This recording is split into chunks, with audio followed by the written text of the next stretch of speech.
বন্ধুরা সবাই কেমন আছো? চলে এলাম দুপুরের লাঞ্চ নিয়ে। আর ঘড়িতে আসি দেরি হয়ে গেল, ফোনে একটা বেজে গেল।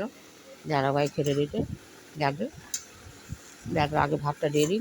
আর আজ দেখো, এটা যদি আমি নতুনভাবে করেছি, এটা লাল শাক ভাজা, ওপর দিয়ে পোস্ত দিয়ে দিয়েছি। খেতে কীরকম হয়েছে জানি না, দাদাভাইকে দিই এই যে পোস্ত দিয়ে। তবে প্রথমটা পোস্তটা দেখানোর জন্যে, সুন্দর লাগার জন্য ওপরে দিয়েছি। দেখা যাচ্ছে দাদাভাই খাক। আর লাল শাকটা সত্যি বন্ধুরা আমার খুব খুব পছন্দের জিনিস। লাল শাকটা আমি খুব ভালোবাসি খেতে। দেখা যাক।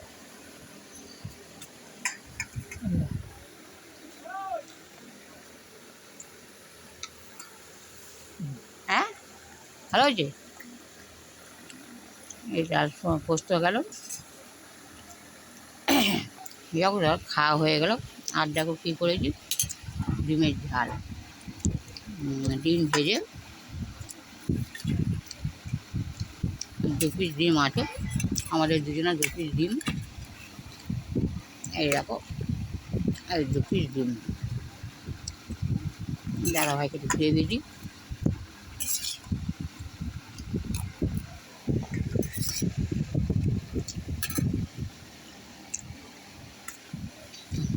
এই ডিম ভেজে এটা করেছিলাম আমি।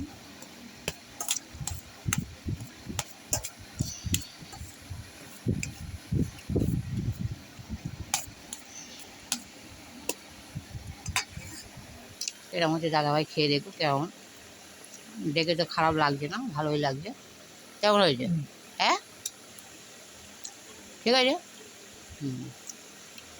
আর করেছি বন্ধুরা, এই দেখো, এটা নিরামিষ ঝোল। ভেন্ডি ভেন্ডি দিয়ে ডালের বড়ি দিয়ে একটু পাতলা ঝোল করতে গেছিলাম, কিন্তু ঝোলটা একটু গাঢ় হয়ে গেছে।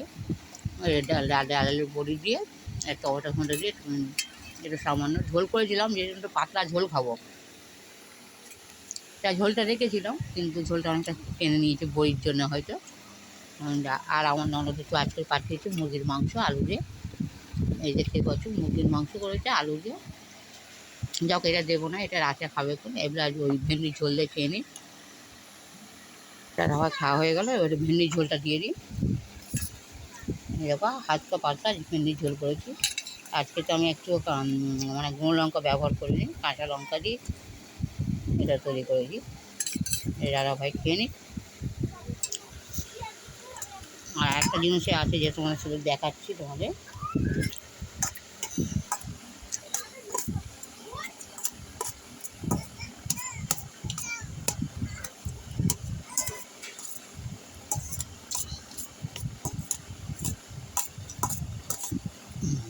আর সব শেষে দেখো এই যে চাটনি আছে।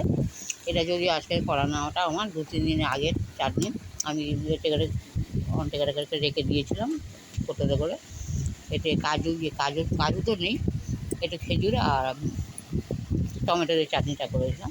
খুব সুন্দর হয়েছে, যদিও আমি খেতে পারছি না, কেন আমার সুগারের জন্যে ভয়টা আমি চাটনিটা খেতে পারছি না। দাদাভাই কী করে জানি না। আর তুমি চাটনি খাবে তো? চাটনি চাটনি বলছে খাবে না। আজকে সবাই ভালো থেকো। আর রোজের মতনই আজকেও বলছি, যদি ভালো লেগে থাকে দাদাভাই বাচ্চা মোটা, প্লিজ লাইক আর কমেন্ট আর শেয়ার করে দিও। সবার কাছে অনুরোধ রইল, সবাই ভালো থেকো।